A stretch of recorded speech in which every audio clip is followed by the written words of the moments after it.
Good morning. And how we end our days is really important because the way that we end our days carries over into our sleep cycles and it makes a huge difference in our lives. So, hello, everybody. Oh, okay, nobody's here yet. And whether you're joining me live or you're watching this as a video, today I'm going to discuss evening routines. Let me move my microphone a little bit closer so I don't have to yell. So today I'm going to discuss evening routines because last Tuesday, I discussed the morning routines. So this is part of a series that I just started on my channel, Mediumship Spirituality and Beyond. And what I'm doing is that not every week, and these are largely unannounced events, by the way, so it's not going to happen every week, but and usually on Tuesdays I'm just going to come on live, talk about something relevant to spirituality and mediumship, and invite you guys to ask questions through the chat also. So that's what this is about. And I had a really interesting revelation after last week. I was talking about cold showers. That's one part of my morning routine, is after I do my morning meditation and I do my visualizations and I really get set for the day, I jump in the cold shower for 3 minutes. And while people are still coming on, I'll talk a little bit about this. So, hi, Pauline. It looks like you're the only, well, it says 4 people are in, but it looks like you're the only person commenting now. And I don't announce these, so I expect these to be very small, intimate groups when I do this. But anyways, I was thinking, maybe a few days ago, how, as a child, I've always hated the cold. Let me start with that. Like, I detested being cold my whole life. And I remember being a child and taking swimming lessons and just being in the water miserable for 45 minutes, shivering, and then sitting out in the sun for a good hour just to warm up.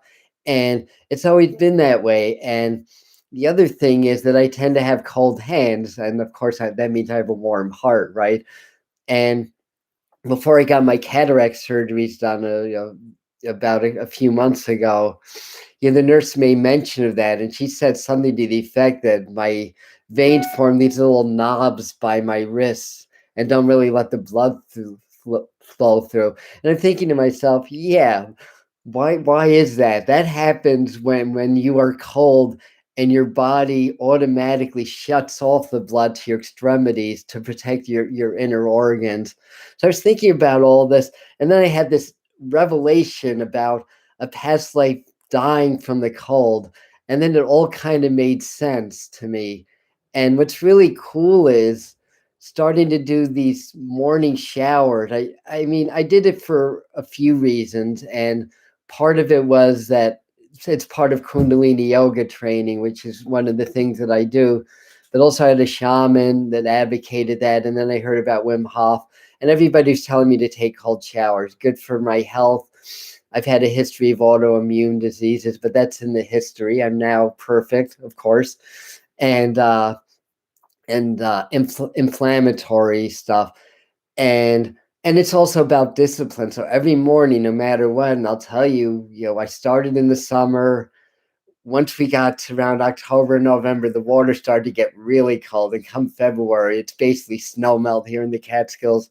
So I did it 3 minutes every morning, and now in hindsight, I'm realizing that's probably, to heal this past life issue, whatever it is, of freezing to death. That's probably like one of the most important and the hugest things that I've ever done. So, I mean, my hands are still cold usually, but um, but like I said, I do believe that that's carrying over from another lifetime, because what we experience in other lifetimes becomes part of our soul's resonance. And then when we reincarnate, our soul resonance overlays on our physical body, and we develop characteristics or symptoms or whatever that kind of parallel or mirror that past life. So it kind of carries over into this lifetime. So if just, it could be like 80 degrees. And if my hands are cold, it's because my body thinks it needs to keep all of the warmth in my vital organs.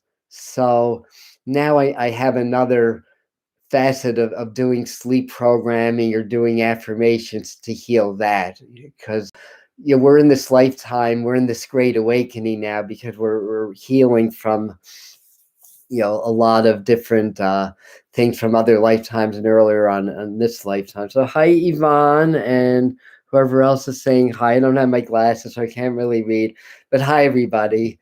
And like I said, this is going to go up as a video also. So, there's not a whole lot of people on the live stream now. But then again, it's unannounced. So that's to be expected. So let's talk a little bit about evening routines and why that's important. And just like the way we rise is really important. And when we're sleeping, we're no longer conscious, right? That's why we're asleep. So we're completely in our subconscious mind.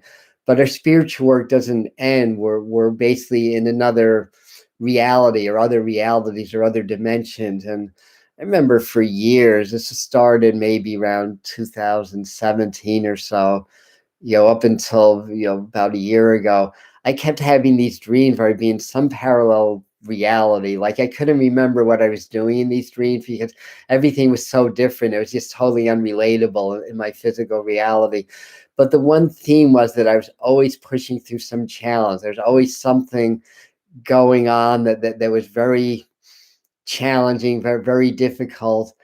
And I was always doing something to push through it. And I have a feeling what's going on in the world today was going on in another parallel reality before that, and I was part of that, because that's kind of what we're doing now.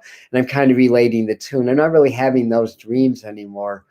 But dreaming can be part of our spiritual path, and some people do like conscious dreaming, aka Robert Moss, the author, lucid dreaming and stuff like that. I have to admit that's not really at this time part of my evening routine, although it's a great thing to do. But I'll tell you what is, and what I like to do, even a few hours before bed, I'll do a little meditation. I like to light my candle and do a little ceremony. I don't do this every single night, but most evenings I do this, and I'll call on 6 of the archangels that I work with. And in fact, not this Thursday, but a week from Thursday, I'm going to do a class on how I do that and how I call in the archangels and how I work with them and they work with me. But this isn't intended to be a plug, but it just popped up in my mind. So if you want to get a little bit more insight into how that works and how you can work with the angels, I'll definitely be doing that as a Zoom class on Thursday. I don't even know what the date is. The 29th, is it? Anyway, you can comment, or I'll leave something in the comments of this video. But anyways, getting back to the point. So I do this. I call on Archangel Raphael, and then Michael, and then Uriel, and then, or actually Gabriel, Uriel, Metatron, and Sandalphon. So I work with those archangels, and they work with me to work with my energy fields. I'm already preparing for the sleep cycle. We do a lot of our spiritual work when we're sleeping, and also I do reprogramming techniques, or I do sleep programs as well, because when we're in that subconscious phase, we're very open to suggestion, basically. So as I'm getting ready for bed now, I take cold showers in the morning, but I take warm baths in the evening. So I sit in my warm bath and just kind of relax and do a little meditation. Sometimes I get messages from spirit. Sometimes I get insights or video ideas, which is inconvenient because I can't write them down when that happens. So I do that, and then when I'm ready for bed, I need some water.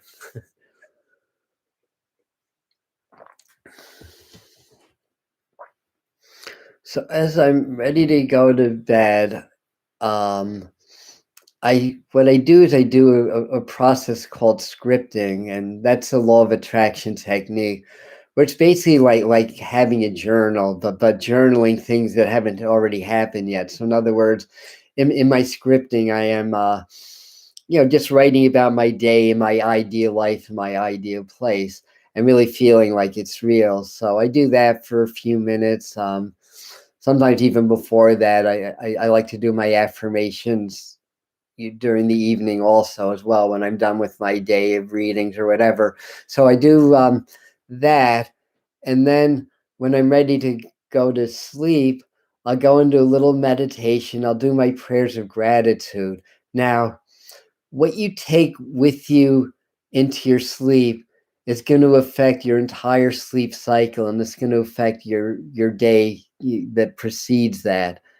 So what I'll do is I will, you know, do prayers of gratitude. I'm, very fortunate. I have, I'm still working through this pandemic. I'm serving spirit. I'm helping a lot of people, and I'm getting paid for doing that. And I'm feeling better and better every day. So I'm healing myself. I have food. I have a car. So do that. But I'm also interjecting prayers of gratitude for things that I don't yet physically have, but I know is real in my heart.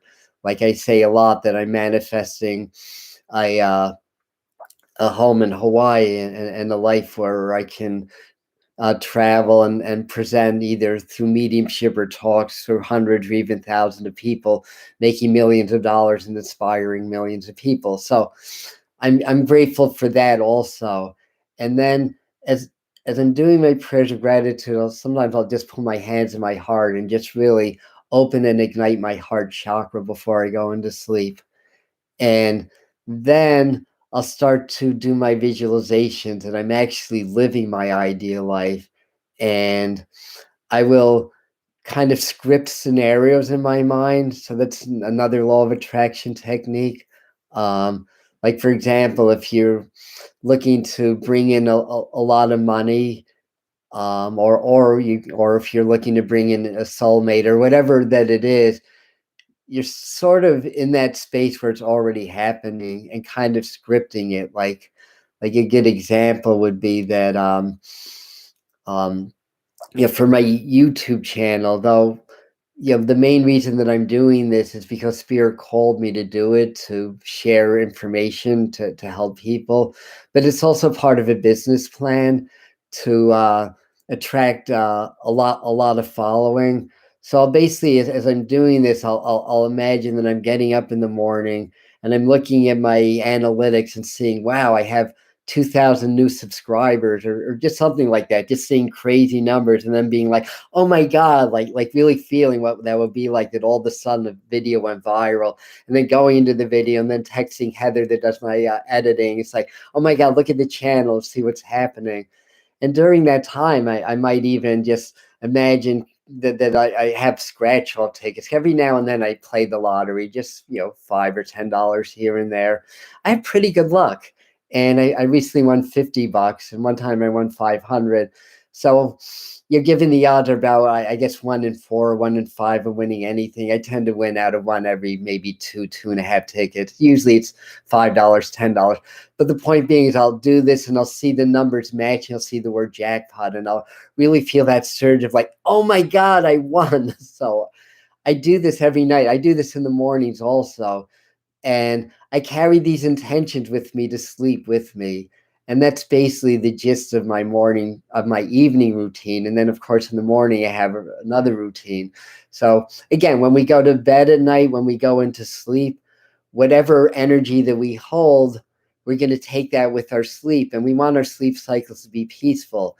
Most people, when they're going to bed, they're thinking about, oh my God, I just had a fight with this person, and I don't know if I'm going to meet my bills, and there's something funny in my chest. I don't know if I'm feeling well. And people will go to sleep with these thoughts in their mind, and that's going to carry into their sleep cycle.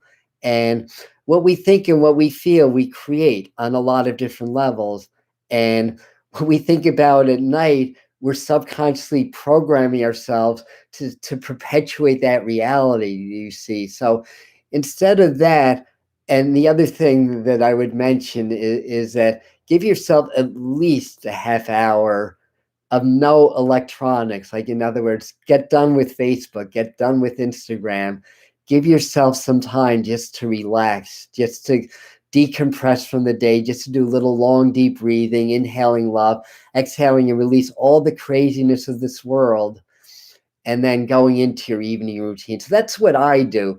And hopefully, by sharing this, I can at least give you a concept of how that's done, and thereby maybe you'll formulate your own evening routine. So where are my glasses? Hold on one sec.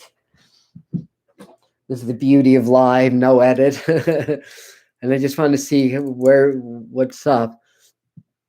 Allow me to physical, right? Yeah, I'm gonna see if anybody. Good for you. I'm yelled at to start, and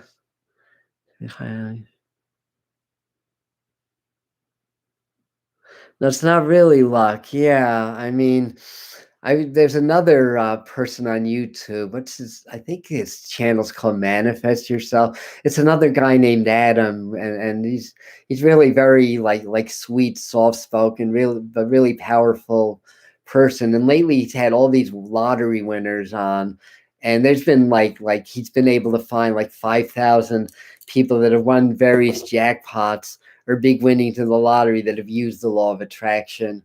So I would say when it comes to lottery, it's a bit of a double-edged sword, because if you play lottery, you don't want to play with desperation. You don't want to have the mindset like, I need to win this, or otherwise this is going to happen or whatever. So you have to let all of that go, and just and I do this in my morning routine also. I'm just here. I'm closing my eyes and visualizing. I'm in the present, and I'm scratching it off, and I'm seeing the number one as one of the numbers on the top. Then I'm scratching out the number one, and then below it says jackpot. And as soon as I see that, I'm like, oh my God. And I really feel it in my visualization.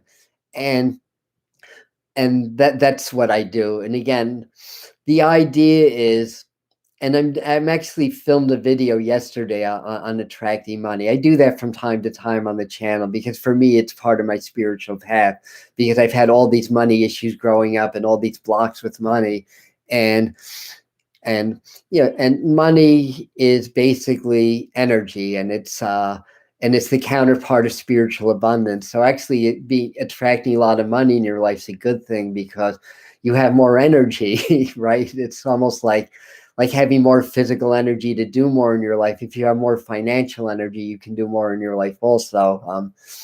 It only becomes like, quote unquote, the root of all evil if you approach it from a lack mentality and feel like, I don't have enough, therefore I've got to screw this person and that person so that I have my money.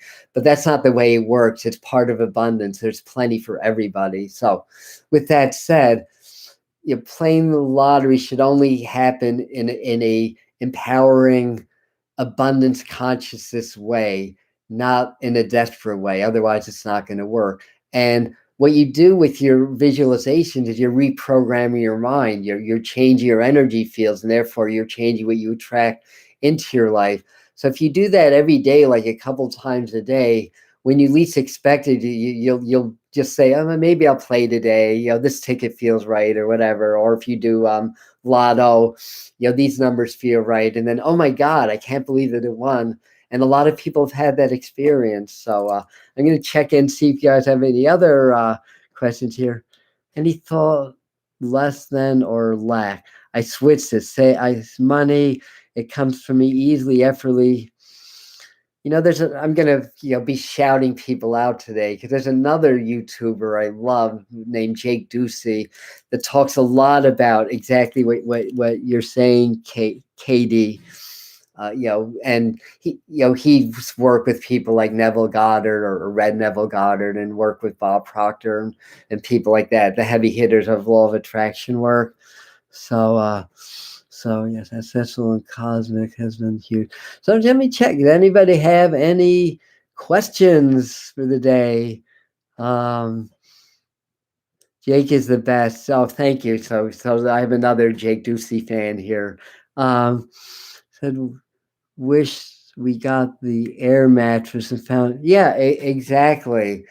And the thing is, so carrying into law of attraction work, thing is, when we're really thinking about we want something, we actually put resistance up, and we make it harder to get. And another person that I really love, that I mention a lot on my channel, is Dr. Joe Dispenza. and he had a really scientific quantum physics based way of looking at law of attraction. For those that don't know him, he was on the movie The Secret, and what's that movie called? What the bleep is going on? Or anyway, since then he got his PhD, doing amazing work with miraculous healing and all that kind of stuff by just teaching people how to go back to source or spirit, or what he calls the quantum field. So there's a point for me mentioning him, and I forgot what it was. So I'm going to go back to your questions. Yes. Yeah, dream journals are really good, and spirit and our subconscious can talk to us through our dreams. Thank you, Susan, as well. So let me see if there's anything else I have to say on the subject. And I kind of dropped a thought. I was talking about Dr. Dispenza, and I sort of lost my thought. Anyway, I'll see what you guys are saying. Yes, I check out Aaron's channel also. I love him too, and I watched him a year ago, and I said, "Oh my God, this young man has it." So and that about covers the bigger YouTubers that I follow. All the other people are you'll have smaller channels like Unlicensed Thinker. Cody has a nice channel about very provocative, spiritually based, but real life, not airy fairy, but real life kind of videos on spirituality. And there's a few other. My friend Awaken with Alice comes to mind, and she does very sweet meditation and law of attraction stuff. And there's others. I like to mention those that I follow, and then some of them follow me also as well. So, anyways, Clark Kegley, that's one I have not heard of. Thank you, Reba. Yeah, anybody else, if anybody has any good channels, I'm always looking for new channels. I'm always looking for new people to follow and everything. So again, I mean, to reiterate, if you missed the live chat last week, we talked about the morning routine and what I do in my mornings and how I prepare for my day. And then this one I'm sharing how I prepare for my night and my sleep cycle. And this is how to live in power. This is empowerment living, or empowered living. And just to have the mindset that spirituality is not a part-time job, it's our lives. And if you follow a spiritual path, it's 24/7. And sometimes I'll make mistakes in life, and then part of my spiritual path is working with spirit, saying, how could I have handled this better? Why didn't I handle this well? And it will always come down to emotions and feelings, right? Because what we feel drives everything in our behavior. So being able to reprogram yourself changes how you respond to life. And as a final thought, I'll encourage you, as part of your spiritual path, to learn how to be the observer. And this kind of gets back to Joe Dispenza, because he talks about this a lot. Instead of reacting to everything, learn how to step back. Now, I tend to get frustrated easily, so that's one of my shadows, amongst other things. And as I get better, I can, instead of going into a full-on anger fit, I can start to step back and watch myself getting frustrated. And by doing that, I'm not the program anymore. I'm observing the program in action. And that's the first step of reprogramming. It's being able to observe it, because it's subconscious. And why is it subconscious? Because it's below the surface of our conscious mind, but it's 95% of who we are. So we can't really do a heck of a lot when we're emotionally charged. We're going to be emotionally charged. It's hormonal. It's of the body. Our thoughts are of the mind. Emotions are of the body, but they're connected. So what we think affects how we feel. What we feel affects how we think. So when we're hormonally charged, it's not like you can change that, but you can step back and observe it. And that is where it all begins. That's where reprogramming all begins. But you have to realize that you're programmed to begin with. We all are. And most people live their lives as just one program playing out after another. And it's not conscious, but then once you're able to become the observer, then you start to become aware of what it is, and that's when you can begin to change it. So I think that's a good note to end on. I'm just going to check if you guys have any other questions. Yeah, dreams can really show you a lot, is true. And I've done a lot of dream work, and spirits can come through in dreams, and my guides come through in dreams also. And and a lot of people get prophetic dreams. Message about stepping back. You're welcome, Monique. I call it the new car effect. I like that, the new car effect. And the thing about programming, it's not necessarily negative. It's just that most programs are negative because they're disempowering and they take us farther away from who we are as spirit or source. And I don't believe that that's by accident either. Um, there's a certain power structure in the world that if we awaken, that power structure is going to change, and those that control everything are going to lose control of that. So I don't believe that that's by accident or coincidence or anything, but the reprogramming, is the ticket for sure. So I just wanted to see what else we have to say. No, the new car effect. Yes, yes. So getting back to that thought, the good programs, like an example is driving, is a positive program. The subconscious mind works strictly on programs, and when we learn new skills, we develop new neural nets in our brain, like new cells, new pathways, and everything, and it becomes a program. As Joe Dispenza said, it's installing the mental hardware, and then it becomes a software program or something like that. And that's basically what happens. So, you get a new car, you have to learn all the new gadgets or whatever. Maybe you were driving a automatic and you got a stick shift, so you're having to learn that. But within a month or two, it's just second nature. It becomes a program. You're no longer learning it. It's programmed into you. So it's through the power of repetition. So what we hear, what we believe day after day, week after week, month after month, and year after year becomes our realities, what we create in our realities. So just step back and observe the reactions, observe the emotions. And over time, you're going to develop a lot more plasticity. Is that the word? And things that used to bother you will bother you less and less and won't bother you at all. And spiritual mastery comes from being able to maintain your emotional center no matter what's going on. And easier said than done, obviously, but it's something to work towards. So a strong morning routine followed by a strong before bed routine is going to help you to attract what you want. It's going to help you to understand and clear the unhealthy programs.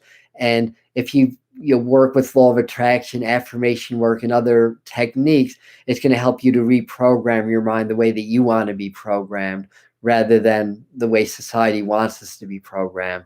So on that note, anything else? There's a new mode and more. How many programs called the new? All right, so very good. So what's going on? This Sunday I'm going to do a live for the full moon, which is actually Monday, but I'm I can't do it on Monday. So Sunday night on the channel, we'll do an archangel transmission and experience that together.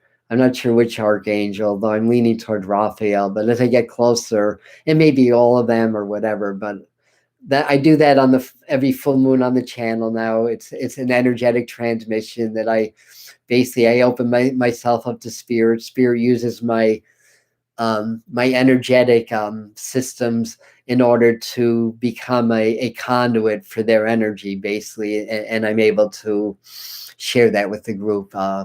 Anybody can learn how to do that, by the way. It's just how energy moves. So I'm going to do that on Sunday, and people generally feel it. People generally feel the energy when we do this work, and it's helpful and it's healing and empowering and helps us connect with spirit. And this Thursday, I have a little bit of a technique for the mediums and the psychics and healers that it's going to be my upload on Thursday. So anyway, thanks for joining me this morning, and we'll catch you at the next video. Namaste. Aloha, and sending you all a lot of love and gratitude. And thank you.